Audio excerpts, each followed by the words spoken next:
getting curious about all of the eggs in the incubator, and I had mentioned that I was going to wait until the day that I pull the eggs out and turn them on their side to candle them all. But tonight I went ahead, I was like, I'm just going to do this first row. And then I did the first row, and every single egg in that row was viable and growing really well. So I decided to do the second row. And then by the time I knew it, I had done all the rows. And pretty amazing that only 5 of the eggs weren't growing. So I set 56 eggs, and these 5 right here were not viable. And I thought it was really interesting because I wondered if it had to do with collecting the eggs too long, which it probably did last year.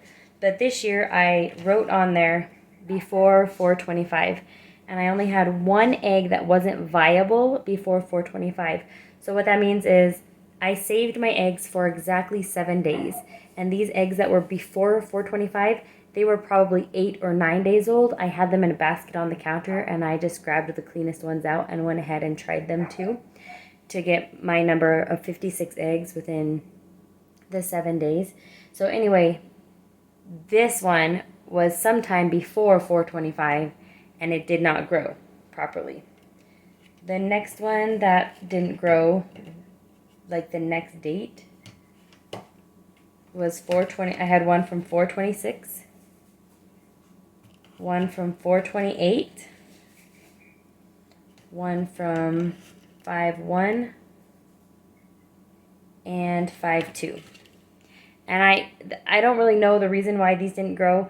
I do have one theory, and I thought that the back row of the incubator wasn't getting as warm as the others, and as I've candled them, that back row definitely looks a little slower in progression than the others.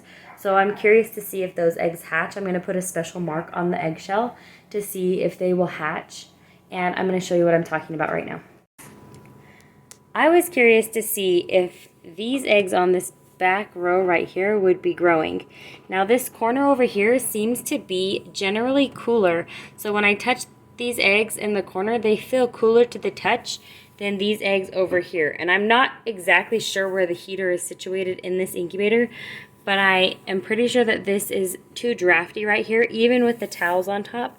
And I'm pretty sure that's why those 2 eggs didn't make it. But I'm really curious to how those ones are, because they really feel a little bit cooler to the touch, and they're definitely slower in progression than the other eggs. But I saw the ones that weren't growing were just scattered around the incubator. I left them blank where they weren't growing. So this whole first row right here is growing. This one only had 1 missing. This one's growing. Oh, 1 missing, 1, and then this whole row and that whole row were developing nicely. And then this one had 2, which, like I said, I'm pretty sure this back corner is just not as warm or stable of a spot. But I was interested to see these. And you're going to have that. Some eggs just won't develop and won't grow. It's very normal.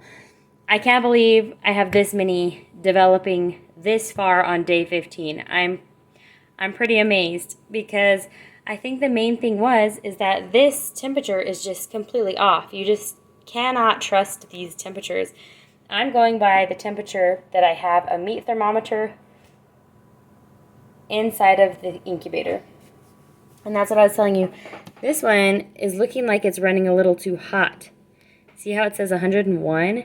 So once these eggs hatch, I'm going to have 2 in here, because this was my original plan, was to use my quail in here.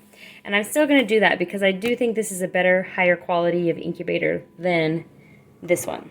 So, and I've got it all set up for quail. So when those quail come, they'll be going in the Farm Innovators. But I'm not going to kick this incubator to the curb yet, because once I figured out the temperature problems, and if I could figure out a way to help this, like these edges, not be so drafty, I think that this incubator would hold heat a lot better than it is now. It's cool that it's got a clear lid and you can see everything, but it is causing more of a draft than this incubator, which is completely sealed up all the way, which still has the nice clear lid. But anyway, I just thought that was interesting, And so I'm going to put this on the chicken egg develop video.